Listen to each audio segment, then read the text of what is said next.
Attends, t'as dit quoi? Comment ça? 48% des transactions sur Ethereum seraient fausses. T'inquiète, on va revenir sur ça. On va également voir deux plateformes qui seraient potentiellement en train de collecter nos données et les exploiter sans notre consentement. On va voir comment se protéger et quelles sont les alternatives à ces plateformes. On va également répondre à la question, est-ce que la crypto va se relever suite à la faillite d'FTX? J'ai un gros alpha à te partager sur le sujet. Donc c'est la partie 2 des Crypto News. Si tu ne l'as pas encore fait, je t'invite à regarder la partie 1. Le lien est en description. Sinon, tu connais.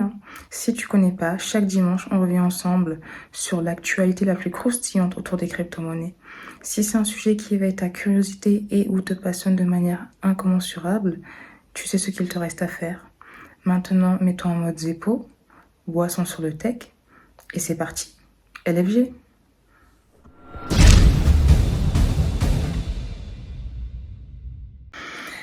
On a vu beaucoup de mauvaises nouvelles. On peut se demander si les gens sont en train de quitter les cryptos à jamais. Parce que même sur les réseaux, on entend beaucoup de personnes qui disent qu'elles ont été dégoûtées par l'affaire FTX. Mais c'est toujours intéressant de regarder ce qui se passe sur la blockchain. Et là, les données de Glassnode nous montrent qu'il y a eu une augmentation significative du nombre d'adresses qui avaient un solde non nul sur Bitcoin. Donc, il y avait une hausse des wallets qui possédaient du Bitcoin. Ça, c'est intéressant. Et le point encore plus intéressant, c'est que la majorité de ces adresses qui possèdent du Bitcoin ont été créées au cours du mois dernier. Et l'effondrement d'FTX a fait pumper les volumes d'échanges sur le Bitcoin sur les SEX. Mais ça a également mis en lumière que les utilisateurs qui ont acheté du Bitcoin les retirent des SEX pour les DEX ou pour les portefeuilles, pour les cold wallets. Et ça, c'est intéressant. Ça montre aussi que ils ont vu ce qui s'est passé avec FTX. Ils se sont dit, moi, j'ai pas envie de me faire avoir. Je déplace tous mes bitcoins sur un cold wallet. Je le répète, mais c'est important parce que, encore une fois, c'est important. Revenons maintenant sur une notion extrêmement importante en crypto. Les Ether ou les WBTC, les wrapped, tu vois ce que je veux dire? Bon, en français, c'est emballé, les cryptos emballés. En fait, l'emballage de crypto permet de rendre une crypto accessible sur une autre blockchain. Par exemple, l'Ether, c'est la crypto reliée à Ethereum. Tu ne peux pas forcément avoir de l'Ether sur Polygon. Et pour avoir un Ether qui est compatible avec Polygon, tu vas avoir du WEther. Il y a un risque que je n'avais pas évoqué qui est important à prendre en compte. C'est que quand tu emballes une crypto, pour l'utiliser sur une blockchain, tu t'exposes à un risque supplémentaire. Parce que la crypto emballée, elle est émise par une entité tierce. Donc, quand tu utilises une crypto emballée, tu dois également faire confiance à l'entité qui fournit cette crypto emballée. Et si celle-ci fait faillite, ta crypto emballée peut également perdre de la valeur. Parce que le concept de l'emballage, tu l'as compris, c'est que la crypto garde sa valeur. Par exemple, un Bitcoin est toujours censé être égal à un W Bitcoin. Mais les récents événements nous ont montré justement un cas où une crypto emballée a perdu de sa valeur. C'était le saut Bitcoin, le saut BTC qui était émis par FTX. Suite à la faillite d'FTX, le saut BTC a perdu de sa valeur. Et si je te parle de ça, c'est aussi parce que cette semaine, on a vu un FUD autour du WBTC parce qu'Alameda en posséderait une grande partie. Mais après, si on creuse, on voit que Alameda n'est pas la personne qui émet du WBTC. Il me semble qu'il s'agit de Ren. Enfin, je te mets la capture d'écran, mais bon. Tout ça pour te dire que quand tu utilises des cryptos W quelque chose ou des cryptos emballés, tu t'exposes à un risque relié à la plateforme qui l'est mis et il faut t'assurer que tu puisses faire confiance à cette plateforme pour les utiliser en toute sérénité. Revenons sur quelques bonnes nouvelles. Curve devrait lancer son stablecoin bullish. Il y a également une série d'événements très bullish à suivre avant la fin de l'année. Alors ça reste entre nous, tu ne partages pas cette info, là je te partage la liste et du très très lourd nous attend. La chute d'FTX n'a pas mis en pause le développement des projets crypto et on peut le voir. Le futur s'annonce brillant. Alors si tu veux avoir cette liste de meilleure qualité, je te la partagerai dans la newsletter, donc pense à t'abonner, le lien est en description. Parlons de Reebok.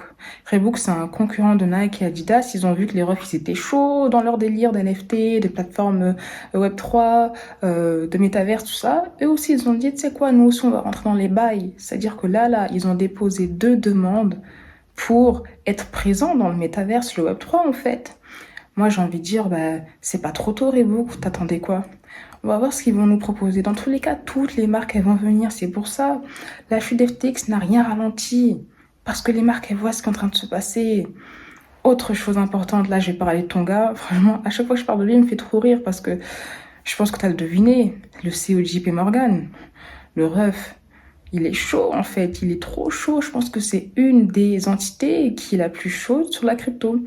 Là, on a appris que JP Morgan a déposé JP Morgan Chase Crypto Wallet, la marque. Donc, JP Morgan pourrait potentiellement créer son portefeuille crypto décentralisé. C'est pour ça qu'il ne faut pas écouter les paroles du ref, il faut écouter les actions, tu vois, il faut écouter les actions, il faut regarder les actions, pardon. On attend, on va voir ce qui va se passer. Revenons sur Polygon. Alors eux, ils font assez rire.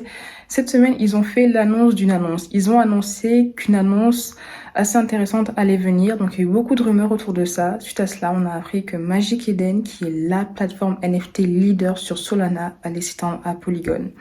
Nouvelle très bullish pour Polygon qui se développe excellemment bien.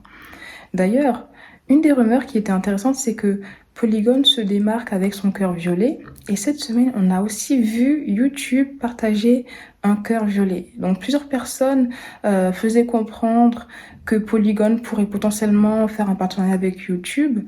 Alors ce n'a pas été le cas, mais peut-être que c'est ce qui va se passer, je ne sais pas, l'avenir nous le dira. Les NFT, on sait que le marché des NFT, c'est mort, mais parfois on a quelques petites surprises et je voulais te la partager parce que ça met des petites lueurs de joie dans cette situation assez catastrophique que nous sommes en train de traverser. Il y a un base qui s'est vendu à près d'1 million de dollars en bear market. C'est assez intéressant. Moi, tu sais que je déteste les bases, mais je te partage juste cette nouvelle pour te montrer que malgré le fait que le marché soit mort, il y a toujours certaines ventes assez intéressantes qui s'y produisent. Mais revenons sur la statistique alarmante que je te partageais en introduction. Environ 48% des transactions Ethereum NFT en octobre étaient fausses. Donc tu vois, c'est vraiment important de comprendre ce phénomène car ça nous montre que toutes les informations on-chain sur la blockchain ne veulent rien dire si on n'arrive pas à les contextualiser. Et dans ce cas-là, cette statistique met en lumière la pratique de wash trading. Je t'en avais déjà parlé quand j'avais fait la revue d'un rapport crypto, je oublie lequel. Mais en gros, le wash trading consiste à faire gonfler artificiellement les prix des NFT pour gagner des récompenses ou faire croire aux futurs potentiels acheteurs que certaines collections NFT ont du succès. Leur méthode est très très simple. Une personne va créer 2 wallets et elle va manipuler le marché en vendant et en achetant simultanément les mêmes NFT pour créer une activité trompeuse et artificielle sur ce marché. Alors, il y a plusieurs signes pour déceler ces tactiques. On peut voir des NFT qui sont achetés par la même adresse dans un court laps de temps. On peut aussi voir des NFT qui sont achetés à un nombre supérieur à la normale. Et c'est une technique qui sévit. En octobre, les wash traders ont généré 389 millions de dollars de transactions fictives. C'est scandaleux. Mais ce qui est encore plus triste, c'est que parfois, certains analystes peuvent prendre en compte ces statistiques faussées pour faire comprendre que malgré la baisse de marché, malgré les mauvaises conditions de marché, les activités autour de certaines collections NFT sont en hausse alors que ce n'est pas le cas. Par exemple, si on prend la plateforme X2Y2, 80% de toutes les transactions sur cette plateforme étaient fictives. Il faut vraiment faire très très attention à ce genre de choses. Il y a aussi des cas similaires qui peuvent se produire sur certaines cryptos ou sur certains autres projets. Par exemple, je sais pas, peut-être que tu as trouvé une toute petite crypto pépite et tu vois que sur le Discord ou le Telegram, ils disent regardez, on a X volume d'échange en temps. C'est important de savoir si ce volume d'échange est réel ou pas. Parce que certes, tout est vérifiable sur la blockchain, mais tout est également manipulable. Donc, il faut vraiment faire attention quand tu fais tes propres recherches et prendre en compte plusieurs éléments. Revenons maintenant sur un gros scandale autour de MetaMask. Attention, MetaMask collecte tes données. C'est un des scandales qui a fait vibrer la Twitter-sphère cette semaine. Donc, l'ERPC, c'est Remote Procedure Call, c'est un protocole qui permet à MetaMask de se connecter à la blockchain. Et récemment, Consensus a partagé une mise à jour dans laquelle ils annonçaient collecter les adresses IP de leurs utilisateurs à chaque transaction effectuée. Ça a créé un FUD, un état d'indignation totale sur Twitter, mais il semblerait que cette pratique était toujours présente. Ils l'ont juste mise à jour. Et face à cette information qui a été mise en lumière, plusieurs personnes ont partagé leur mécontentement et ont partagé des solutions pour contrer cela. Parmi elles, il y avait des tutoriels pour changer d'RPC, mais là, un problème en amène un autre, parce que si tu changes d'RPC, il faudrait aussi que tu vérifies que l'autre RPC ne collecte pas tes données. Tu peux, si tu veux, utiliser un VPN, mais là aussi, si ce n'est pas le wallet décentralisé, c'est sûrement le VPN qui va collecter tes données. Tu peux également utiliser un autre wallet et là encore faire tes recherches pour savoir si c'est un bon wallet, pour savoir aussi si ce wallet est compatible avec toutes les applications que tu utilises. Parce que ce qui est intéressant, c'est qu'il y a une offre pléthorique de wallets. Je t'en partage quelques-uns. À titre perso, je pense que toutes les applications qu'on utilise actuellement collectent une partie de nos données, même si elles ne les déclarent pas. Et le plus important, c'est qu'elles ne les utilisent pas à des fins négatives. Donc, à titre perso, j'ai rien fait parce que je trouve pas que ce soit une menace en soi. Et je pense que c'est pas les seuls à le faire. N'hésite pas à me dire comment tu vois cette nouvelle. D'ailleurs, il y a également Uniswap qui a annoncé collecter certaines données de ses utilisateurs pour améliorer l'expérience. Bon, ils disent qu'ils ne vendent pas les données à des tierces parties. Là aussi, c'est directement relié à ce que je te disais. Je pense vraiment que toutes les plateformes collectent certaines de nos données. Le but est de s'assurer qu'elles ne les utilisent pas pour les revendre de manière illégale comme ont pu le faire des gros acteurs dans le Web 2. La question que tout le monde se pose, est-ce que le marché crypto va se relever suite à la faillite d'FTX? On voit beaucoup de personnes qui capitulent, qui décident d'abandonner. On peut aussi remettre en question le futur des crypto-monnaies et c'est normal parce que de manière générale, il faut tout remettre en question. Et quand on remet en question, il faut essayer de chercher des réponses. Et pour essayer d'apporter quelques éléments de réponse, on va comparer la faillite d'FTX avec une faillite similaire qui s'était déroulée en 2014, MTGOX. Déjà, un point intéressant que Chainalysis met en lumière, c'est qu'MTGOX représentait 10,9% de l'écosystème crypto, alors qu'FTX, avant sa faillite, ne représentait que 4,7% de l'écosystème crypto. Donc on voit que l'influence d'MTGOX était pratiquement 2 fois supérieure à celle d'FTX. Et si on est là, ça veut dire qu'MTGOX n'a pas tué la crypto. La crypto a survécu à l'effondrement d'MTGOX. Maintenant, ce sera intéressant de voir ce qui s'est passé après la faillite. Et comme Chainalysis met en lumière, on voit qu'après la faillite d'MTGOX, les transactions ont stagné pendant à peu près 1 an et après, elles ont plus que doublé. C'était le feu. Et ce qu'il faut aussi qu'on se mette en tête, c'est qu'en 2014, il n'y avait pas autant d'acteurs institutionnels. En 2014, il n'y avait pas autant d'entreprises qui s'intéressaient à la crypto. En 2014, il n'y avait pas autant de marques qui intégraient le Web3 dans leur stratégie marketing.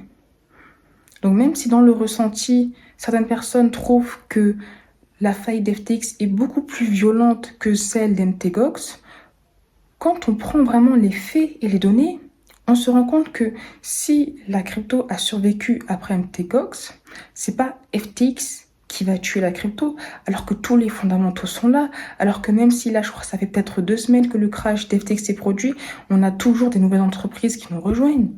En tout cas, c'est mon avis personnel. Je suis sûre à 1000% que la crypto a de beaux jours devant nous. Je peux me tromper encore une fois, mais si tu es là maintenant, comme ça fait beaucoup de temps que je parle, je pense que toi aussi tu me comprends. Les convictions sont là, tu connais, testostéroné comme jamais. Donc maintenant, on peut se demander, ok, si on reprend ce qui s'est passé après MTGOX, là, ce qui nous attend, c'est un an où le marché sera calme. Que faire pour profiter au maximum? Que faire pendant ce bear market qui risque de durer encore plus d'un an? Moi, je te dis ma perception des choses. Je pense que les meilleures choses à faire actuellement, c'est se former, essayer de découvrir des nouvelles cryptos, essayer, pourquoi pas, de DCA sur ses cryptos préférés. Faire une pause si tu n'as pas le mental solide parce que tout le monde n'est pas apte à encaisser ce genre d'informations très négatives. Donc si pour toi c'est trop, fais une pause. Mais sinon, mets en place ton système pour créer ta richesse exponentielle au prochain bull run. En tout cas, moi, c'est ce que j'ai décidé de faire. Je suis en train de suivre plein de crypto pépites et je suis également en train de créer un fichier Excel pour regrouper des données très intéressantes et pertinentes à suivre chaque semaine.